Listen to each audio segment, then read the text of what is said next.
European Union countries are set to implement a price cap on Russian energy exports, which were first proposed by the G7. Officials are trying to reach an agreement on the mechanism. EU governments tentatively agreed yesterday on $60 a barrel for Russian seaborne oil, with an adjustment mechanism to keep the cap at 5% below the market price.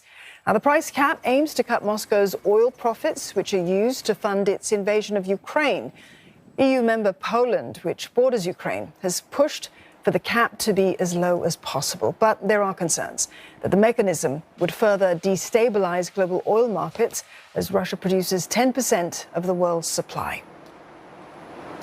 For more, Rosie Burchard joins us live now from Brussels. Rosie, it seems that the EU is having a tough time coming to some kind of a consensus about what price cap should be put on Russian oil or not. What's stalling negotiations?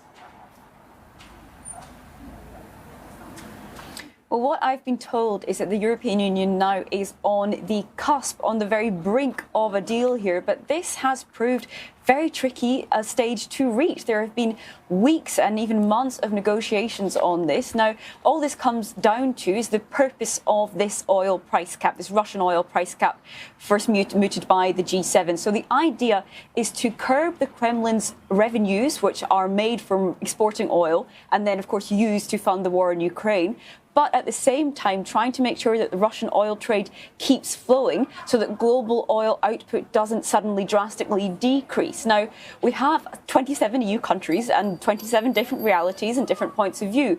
On the one hand, we have countries, including Poland, that you mentioned, and also the Baltics. They wanted to see this price cap as low as possible to try and really cripple the Kremlin's ability to finance its war in Ukraine through these revenues.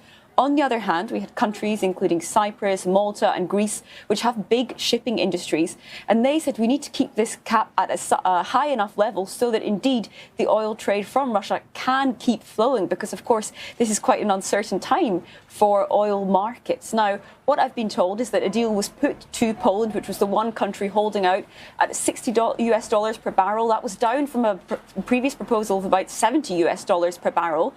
What I was told is that Poland's ambassador then said, OK, I'm going back to the capital to get confirmation on this, and that EU countries are now still waiting to hear whether or not that confirmation has gone through. And until the EU has an agreement on this, well, this G7-wide Russian oil price cap will not be kicking in. So some waiting on tenterhooks among EU ambassadors here in Brussels, with a deadline looming, because on Monday, the 5th of December, separate EU sanctions on imports of Russian seaborne oil will kick in. So quite a lot of uncertainty for oil markets as EU ambassadors wait to see where this deal will land.